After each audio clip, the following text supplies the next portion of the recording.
y en ese momento cuando yo subí a hacer descubrimiento, encontré con que había dos compañeros de RCN, colegas, uno muerto dentro del carro y otro herido desangrándose en la montaña. Eso eran lo que presumían todos los medios de comunicación era que por la presión de las autoridades iban a empezar a liberar a los diputados de pronto. Y resulta que lo que se armó fue un combate, había helicópteros disparando, había una cantidad de circunstancias complicadas allá y muchos de los periodistas quedaron en medio de ese fuego cruzado entre el ejército y la guerrilla. Y bueno, eso desencadenó en esto. Y este compañero que luego lo bajamos herido, al conductor del carro de RCN, murió dentro del carro, no lo pudimos mover esa noche que vaya porque por razones de seguridad ni siquiera lo pudieron bajar esa noche. Y al otro compañero nos tocó bajarlo, llevarlo en la camioneta desangrándose y finalmente murió a la madrugada. Mira con lo de los diputados y muchos otros secuestrados que estuvieron muchos años allá en Cali, hubo secuestros masivos, el secuestro de la iglesia de la María, el secuestro del kilómetro 18, el secuestro de los diputados. Hablo de esos secuestros porque son secuestros en los que se llevaron a muchas personas al mismo tiempo, los retuvieron durante mucho tiempo, muchos años. Y un día ya, de tanto ir a nosotros a cubrir eso como si fuera una fuente, las familias de los diputados y de todo esto, ya nos empezamos a hacer amigos y de repente empezamos a darnos cuenta que nosotros, que éramos unas personas ajenas a esas familias, empezamos a ver crecer a los hijos de otros, a que nos empezaran a saludar, que fuéramos como amigos de la casa, que cuando había una noticia de repente de eso, ellos nos invitaban a su casa, nos hacían entrar, nos invitaban a tomar algo, porque ya éramos muy allegados. Entonces ya en ese momento hay una relación muy estrecha y empiezan a darse cuenta que no es justo para nadie vivir un tipo de conflicto como ese. Y sobre todo lo que te digo, ver crecer a los hijos de otras personas que no tuvieron la oportunidad de ver eso, de su familia. Pues en ese momento en el que yo vivía allá del Cauca, el Cauca estuvo muy complicado, ¿verdad? Es un corredor que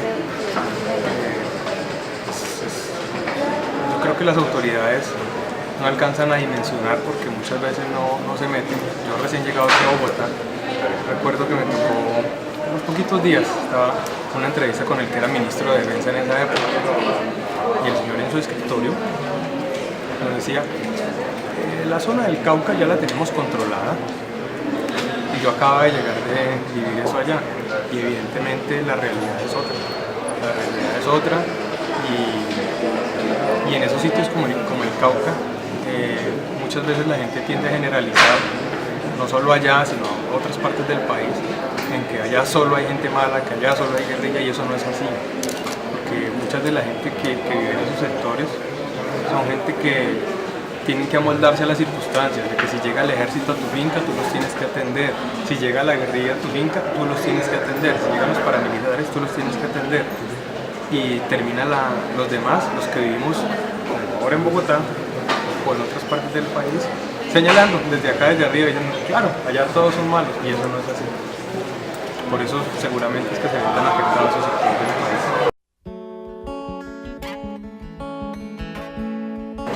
Lo que pasó con cabeza fría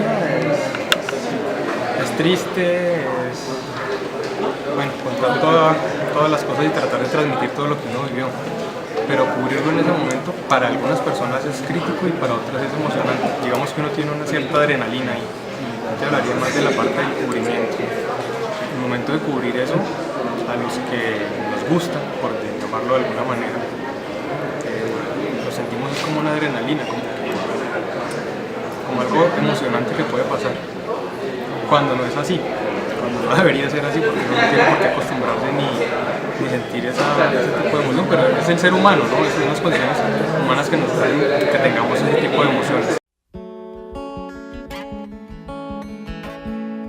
Sí, claro. Esa vez, por ejemplo, que les decía que murieron los dos compañeros de RTN, porque los helicópteros disparaban encima de nosotros y explotaban cosas a los lados de nosotros, como en una película que seguramente una cosa es contarlo aquí y otra cosa es haberlo vivido allá.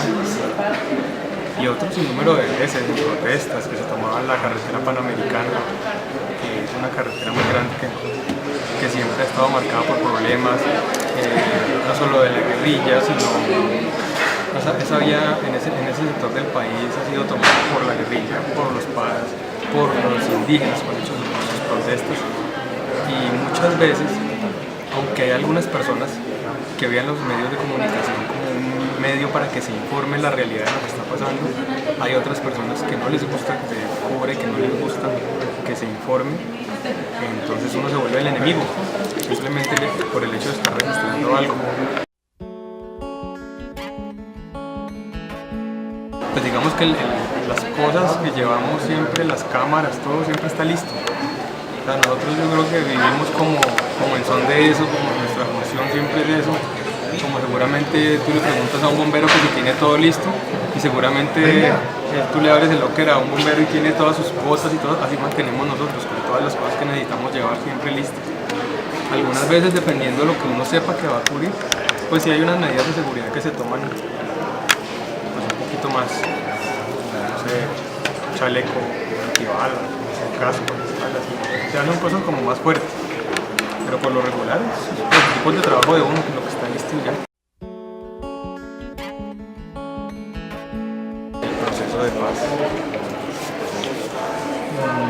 No como periodista, no como fotógrafo de tiempo, sino como ser humano, racional, lo que más desearía es que se acabe. Sería lo mejor para todos. O sea, poder vivir en un país que no sufra ese tipo de cosas, que no viva ese dolor por el cual hemos pasado, del cual hemos sido testigos. Esas son cosas que no deberían repetirse nunca en la vida y ojalá ese proceso avance.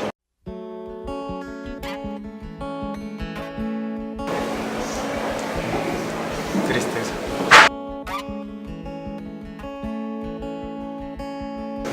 Alegría.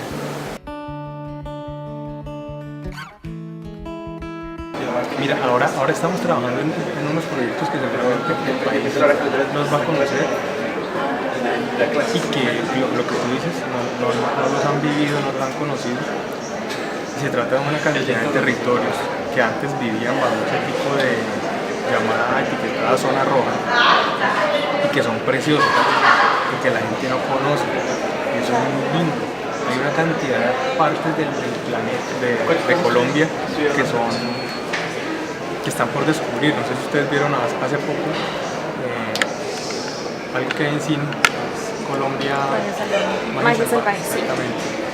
Ese tipo de cosas ahora es como uno sacarse ese chip que tuvo de conflicto, de la guerra y tratar de mostrarle todo eso a la gente ahora. Nosotros hemos estado ahí con todos nuestros compañeros y es la otra cara de la moneda. Es cuando tú llegas allá y te empiezan a hablar, sí, por aquí pasó tiro fijo, por aquí no sé qué, una cantidad de sitios que hicieron parte inclusive de la zona de distensión, cuando otra vez hicieron esos diálogos, y la gente se quedó con esa marca de que por allá no se puede ir, de que es muy peligroso, y eso ya no es así. Y entonces lograr contarle uno al país ahora, ¿cómo es eso? Ese va a ser el nuevo reto y en eso estamos trabajando.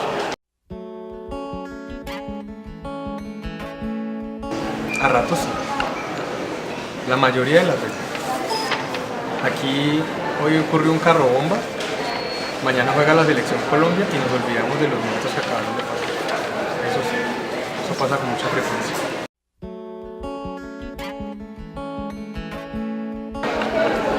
Pues siempre los niños van a ser las víctimas inocentes porque los han vinculado al conflicto y los han obligado a ser parte del conflicto o los han desplazado por culpa del conflicto. Y porque finalmente vos a un niño lo afectás cuando le quitas a tu papá o le quitas a su mamá o lo vinculas directamente al conflicto porque son unos seres indefensos. Eso es terrible.